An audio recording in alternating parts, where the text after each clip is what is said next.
Welcome to MedHeads, the weekly show that brings a biopsychosocial focus to issues of the day, along with special guests who will showcase their expertise and enthusiasm about their field of practice. Your host, Dr. Fergal Armstrong. Hello everyone, my name is Dr. Fergal Armstrong and welcome to MedHeads. Today in the show we have Maree Eisma, a mental health social worker, and we'll be talking about individual therapy. Hello Maree, how are you? Hello. Thank you for having me. So Maree, we spoke previously about what group therapy is. I suppose it's now the turn of individual therapies. What are individual therapies for AOD? There's various ones. I mean, a lot of the research suggests using things like cognitive behavioural therapy, acceptance and commitment therapy, behavioural interventions. So there's a range out there. Some people are very big lovers of even like solution-focused therapy, but there's a whole range of different ways that we can approach substance abuse. And I suppose individual therapy by definition is defined as a one-on-one process between a patient and a therapist or a counsellor. Yes, absolutely. That's true. So do you find that patients or clients come often with relatives or with carers or with loved ones, and how do you handle that dynamic? My experience has been that it's usually the family members who are wanting to seek support first. Oh, no, they're wanting to know how to work with their family member who is using substances. So sometimes that can be a nice segue to getting somebody maybe with who is actually using substances as a way of getting them into treatment. But it really depends. I think a lot of it is trying to pace. There's nothing worse than somebody, possibly thinking about individual counselling, but then feeling like they've been character assassinated in the process, especially if family members have, eventually got somebody in, and then they just use that as a stage to launch at someone. I think sometimes I'm really clear about, before bringing people together, what the expectations of that might look like in a clinical setting. So what you're saying is that sometimes loved ones, family members, can actually be more of a hindrance to recovery in the situation of individual therapy for a patient. Sometimes it depends about the robustness of the person who, if someone's going in and they're getting,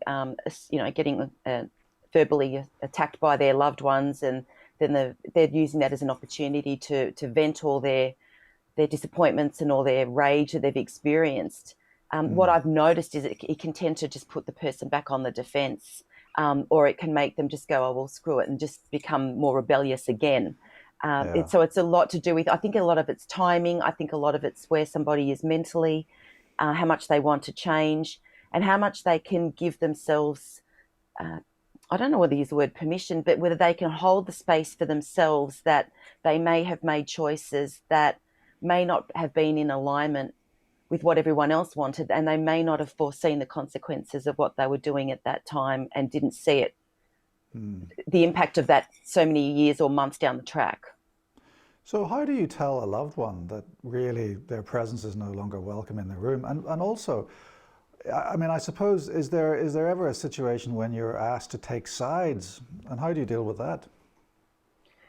I try to, when I'm working with families or anything in regards to substance abuse, I kind of hold the space that I'm thinking about the individual as part of a bigger system, and I'm holding the space that the relationship is part of what it's generally ideal if the family members, they're in there because they most likely want their person to not be using substances anymore. And I'm always working around, where are the values? Like if the person, what is it that's bringing the person who's using substances to a point that they might be now seriously considering about change, and really honouring that. And I sometimes really have to kind of say, look, what are the common goals? What are we all bringing here? What are we coming together for? And then if someone runs with the agenda where they want to start, jumping into a tirade of why they're annoyed with their loved one, I might say, look, there's going to be a time and place to really work through that. But where's our wiggle room? Where is our capacity just to, and really, as I said, come back to the goals. We can't do any of that stuff if we can't even have the person in the room to stay in the room, to be able to help them get to be a place, or to be in a place where they might be a candidate for seeing the benefits of possibly changing. And do you get asked often to take sides? I think everyone wants to have their day in court. I see many a times where, somebody's wanting to communicate that they've had their funds depleted from their marital bank account. I've seen, if someone's been unfaithful in the relationship, they want to really, vent their spleen about that. So I think it's where we really need to have a really good use of our own skills and hold the person's hurt at the same time as, trying to explain the way people's judgment is impaired. And a lot of it is, as I said in previous discussions, it's psychoeducation. And there's a time and place, I guess, for the couples work and family work, but it's really around how do we bring the person in. Yeah. So that one-on-one time is so valuable to actually start doing some work with the client, with the patient. So you've mentioned previously, CBT, acceptance therapy, and various types of behavioral therapies. I mean, maybe we could go through what each of those means. So in your words, how would you define CBT? So when we grow up, we often have different core beliefs. We have what's also referred to as schemas. They're sometimes the ways in which we make sense of our world. So they can sometimes cause some really big blind spots for people. So if people have got certain really core beliefs, usually they're ones of things around effectiveness. So what I should say is I'm also trained in transactional analysis, and there's some don't messages that exist in transactional analysis that I think were further developed, or is certainly run alongside when we're using CBT. So if people have grown up with messages such as, don't exist, don't be a child, don't be you, don't grow up too fast, don't take risks. There's a whole range of don't messages that children will take on from their experiences with families or significant others. So those don't messages in transactional analysis don't really give us a segue onto how to live. They just tell us what not to do. So we can often go into compensatory behaviours, or things that we believe will get us points from the people that who we think are meant to love us. So there might be things like, being strong, or be perfect, or trying hard, pleasing people. So there's a range of different ones that exist. But when we're looking at like a CBT approach, we're looking at the core beliefs of I'm unlovable, I'm not good enough. There's a whole range of them that basically run the show. And what tends to happen is, through our filtering system and through our experiences of interacting with other people, those beliefs get triggered. Even in a situation that somebody may not get triggered, like there could be 5 or 6 people in the same situation, but only 1 or 2 of them get triggered in that same situation. So again, that's kind of the way I explain it. Is it's kind of like people are wearing a set of glasses, and it's like that's the lens that they see the world through. And no matter what tends to happen, there's this kind of feedback loop in the back of their mind, because that's how they see their world. And often it's very fixed, and often it's just taken for granted, and people don't realize that it's running the show so much for them. And then you can often see there's a constant theme when we break down where the conflicts constantly happen with friends, or when there constantly seems to be these uproars with people, or where they feel really wobbly, or they feel like they're being triggered. You can usually find out that it's one of these core beliefs that's constantly playing out behind the scenes. So what you're saying is then that as we grow up, these don't statements set up the negative cognitions in adulthood, which then generate the triggers to then fall apart. Is that what I'm hearing?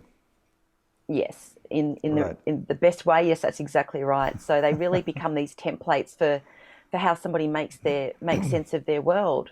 Right. So we've honed in on the don't statements, like don't take risks, don't misbehave.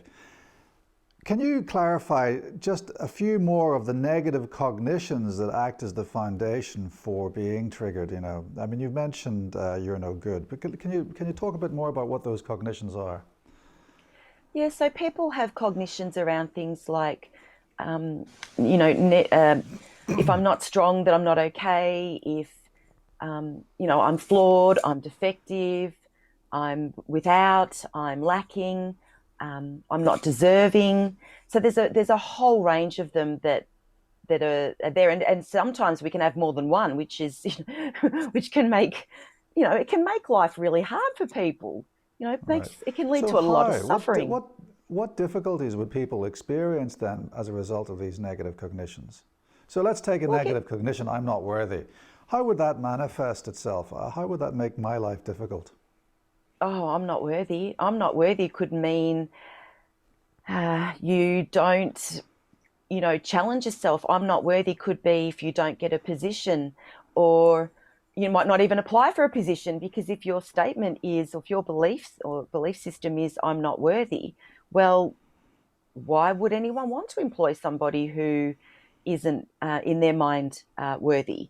It can lead to, treacherous relationships of, if someone's running with an I'm not worthy script. It's they could When set you say themselves up for treacherous, when you say treacherous oh relationships, what does that mean? vulnerable for violence, vulnerable for attracting less than desirable people who certainly won't enhance your world. So if someone's not worthy, it's quite possible that somebody may unconsciously seek out somebody who will give them every reason to believe that they're not worthy. So that negative cognition of unworthiness is almost like a magnet that attracts negativity into your life by various conduits. Is that what you're saying? Yeah, if somebody believes that they're unworthy of being happy, or unworthy of having um, a safe home, or unworthy of being loved, or being vulnerable, or any of that sort of stuff, then that will have major implications for relationships. And it can really be because the more somebody feels unworthy, sometimes the more that they'll overcompensate. And then before you know it, what they thought they would start off tolerating in a relationship as all of a sudden becomes so far removed from what they're actually experiencing. Okay, so how does that unworthiness translate into the descent into substance use disorder? Can you draw me a picture for that? Yeah, so if feelings of unworthiness are there, so my experience of people who are using, have got addiction issues, can be if there's a playing out of a recording in the back of the mind of not being worthy.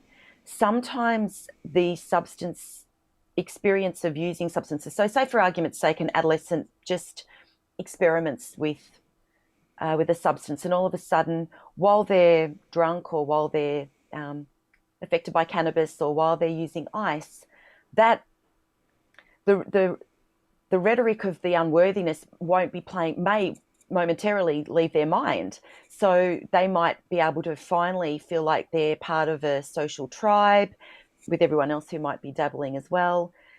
For once, their feelings of not being worthy may go to the background, and they're able to experience a time and place where the screaming of that unworthiness isn't there in the forefront of their psyche. So it gives them a reprieve. And in that reprieve, it's like, that's what it actually feels like to not be experiencing this, what I call a poisoned parrot. So a lot of our like the unworthiness might be literally like a poisoned parrot just jabbering away, going, oh, you see, you're useless, you're not good, you suck at this, you're terrible at that. And then for a moment, there's this respite, there's this sanctuary of it not happening. And it can feel pretty damn relieving. And Yeah. of course, people will seek pleasure and avoid pain. And it doesn't take long before that becomes the association. So we have the cognition of unworthiness, and then we've got the behavior of drug taking. Is that the Yeah. cognitive behavioral element in CBT? Is that the foundation? Yeah, so when we start to look at our belief systems and what's happening and when we get triggered. So for somebody who, has that moment of feeling unworthy, they then just have a screaming blue with their partner because the partner's gone off and said something horrible about them. Of course, that cycles back to the belief that they really are actually unworthy. They don't like that feeling of unworthiness. They can't tolerate the distress. So the first thing is, I can't cope with this. This is just this is like a fate worse than death. Right? How can I just momentarily escape? Yeah, My true belief about me is now being confirmed, and I hate it. right, right. And so they So, really want relief from that, the enormity of what that feels like. so what you've described is almost the descent into substance use, where we have the negative cognition leading to a behavior which really represents a maladaptive coping strategy to deal with the negative emotions associated with that negative cognition. How do you, and therein lies the vicious circle. How, as a therapist engaging in CBT, do you break that vicious circle and begin to start creating the virtuous circle of injecting positivity into that relationship? What happens in CBT? Where's the magic of So CBT? So the magic is inviting clients, I guess, to expand and look for where the evidence is, looking for where, is that a belief that is absolutely true 100% of the time. So that person might experience feelings of unworthiness that's reinforced in a relationship. But perhaps when that person goes to do reading circle with their child at school, or they might be able to account a time where they were so highly regarded in year 12 that they were sought to do SRC or some other high role. And we would be kind of placing the two realms of that and sort of saying, well, I'm a bit confused. On one level, there's these really strong feelings of unworthiness, and yet historically, when we track your story, we see that there's many examples of where you may have experienced feelings of being quite worthy, and maybe there was a time where you were able to assert yourself. And then we might be able to get them to go back to that feeling or go back to that experience and what happened from that. Well, the bullies at school left me alone, or I was able to be recognised as having an opinion that people thought was worthy of listening to if someone was an SRC, for example. So how would you, let's bring this up to a substance. So let's talk about alcohol use disorder, for instance. How do you bring that to someone with an alcohol use problem who's drinking maybe 15, 20 pints a day? What's the cognition, what's the behavioral intervention there? So I'm So a one of the businessman, things, I've just lost my job, 15 pints a day. What do you do for me?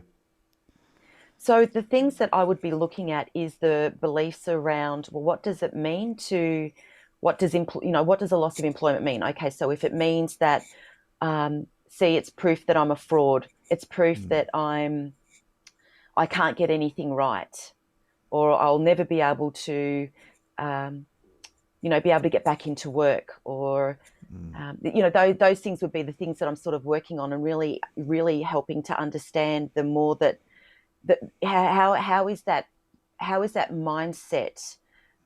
What's the impact? What's the consequences of that mindset?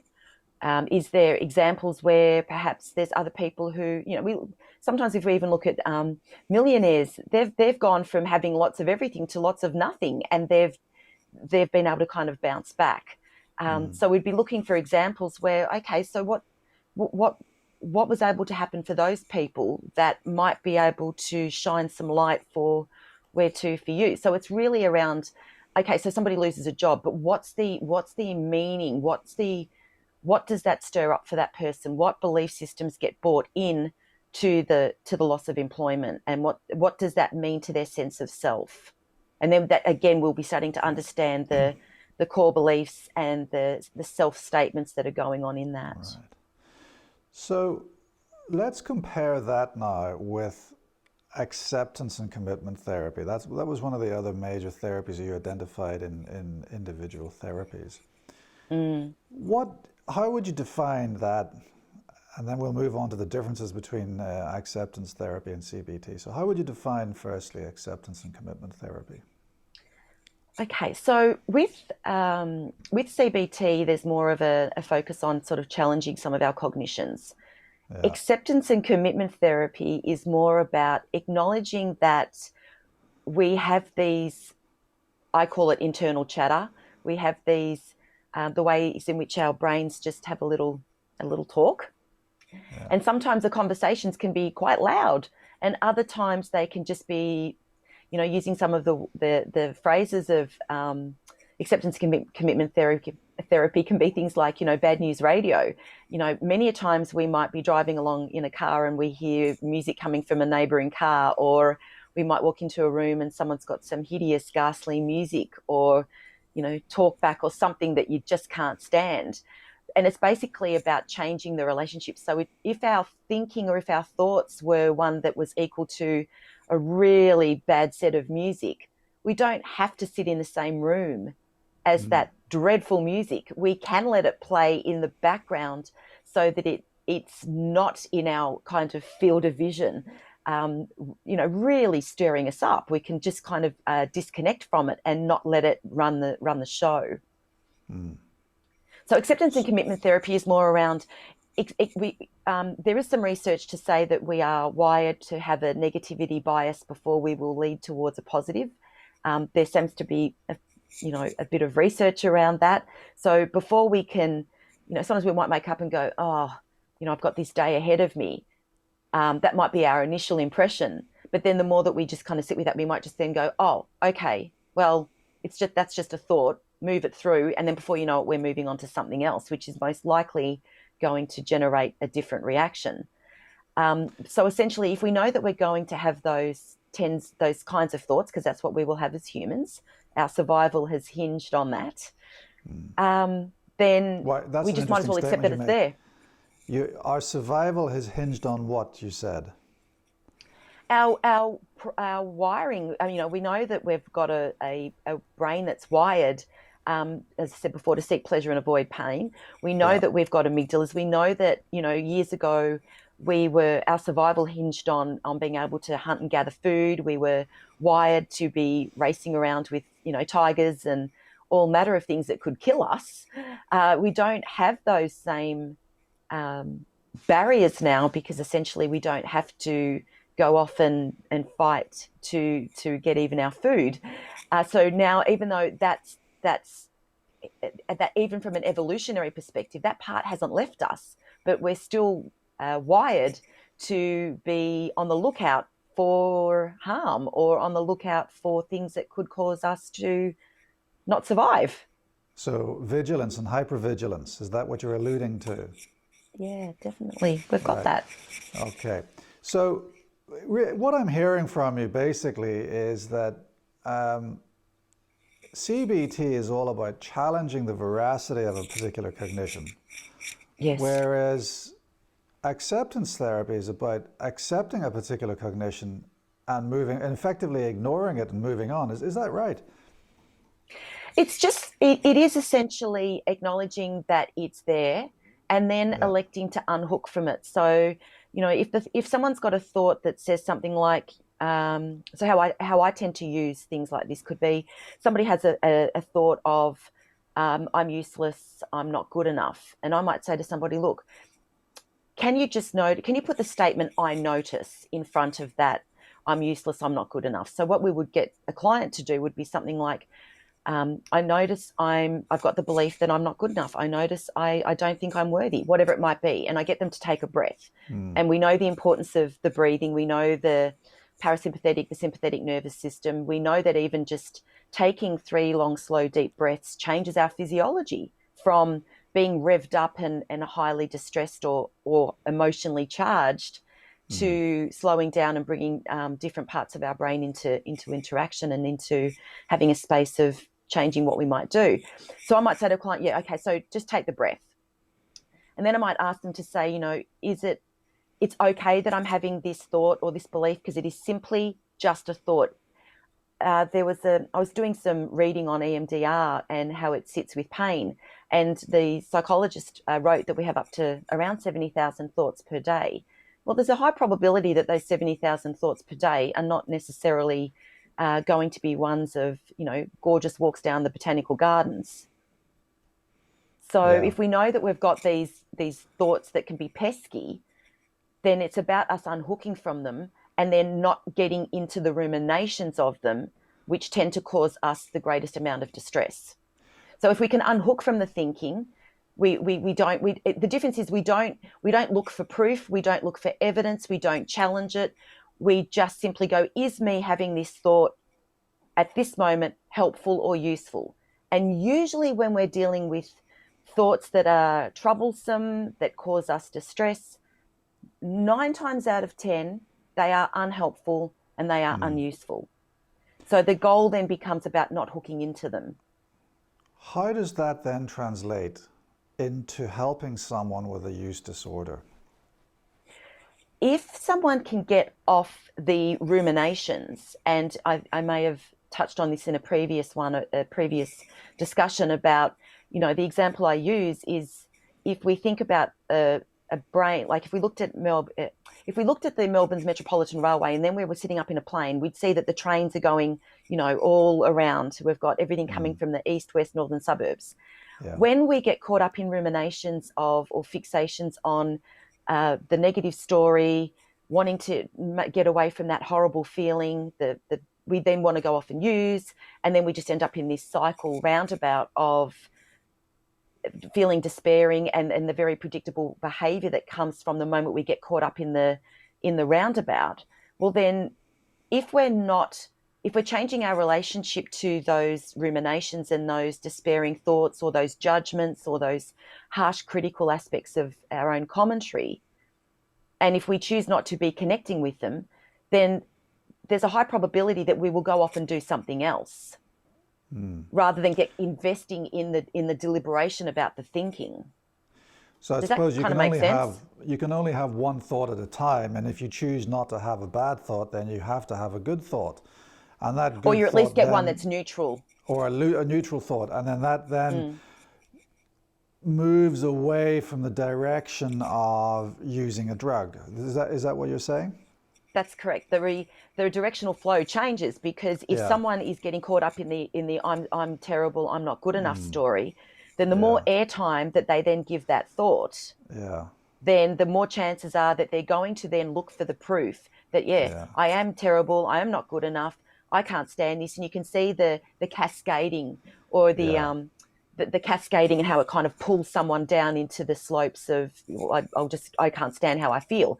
Whereas if we just disconnect it and don't buy into it, then the brain's not really given the airtime to deliberate and have further.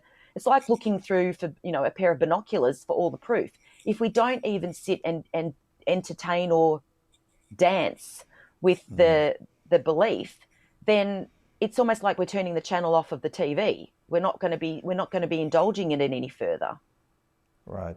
So just finally, because we're running out of time, are CBT and acceptance therapy, are they mutually exclusive for use in one individual? Well, some people don't like CBT because of, sometimes there's homework assigned as part of that process, and some people are like, I don't want to do another thing. Some people struggle to get cognitive, but some people don't really understand their cognitions. They've been so busy simply living their life that to actually to shine a light on their cognitions, they don't get it. I've seen people literally kind of gloss over when they really don't sort of understand it, or they seem to look at it as they're so caught up in the behaviours that they're not even stopping to really think about what's going on with their cognitions that might be leading to it. Right. So is acceptance therapy easier than CBT for patients, do you think? I really personally think, my personal approach to to counselling, and I say this with my clients many a times, it's around saying that we have different options about what's on offer. You know, I think people, when they go to a bistro or they go out for dinner, people like to be able to look at a menu and actually choose. Yeah. My personal approach, not everyone will agree with this, but my personal approach is I try to understand the way that a person makes sense of their world. I've alluded before that I look at the person's multiple intelligences, and I then try to think, how can I best join them somewhere in the middle to find a way that works well for them. So if they look like they're highly logical, perhaps very highly mathematical in their approach, well, then CBT might be a really good approach for them. There's other people that don't like what they feel is robotical. They find that there's no difference to banging something into a computer and then feeling like it's going to calculate what you need to calculate. So some people feel that it's quite dehumanized. I don't know if that's the word that people have used before for me. Right. So well, yeah, Maree, I don't know that I'd say that they're different. Thank you, Maree, for your insights. And Thank for you. those of you watching at home, that's all we've got time for today on MedHeads. But I look forward to your joining us again soon.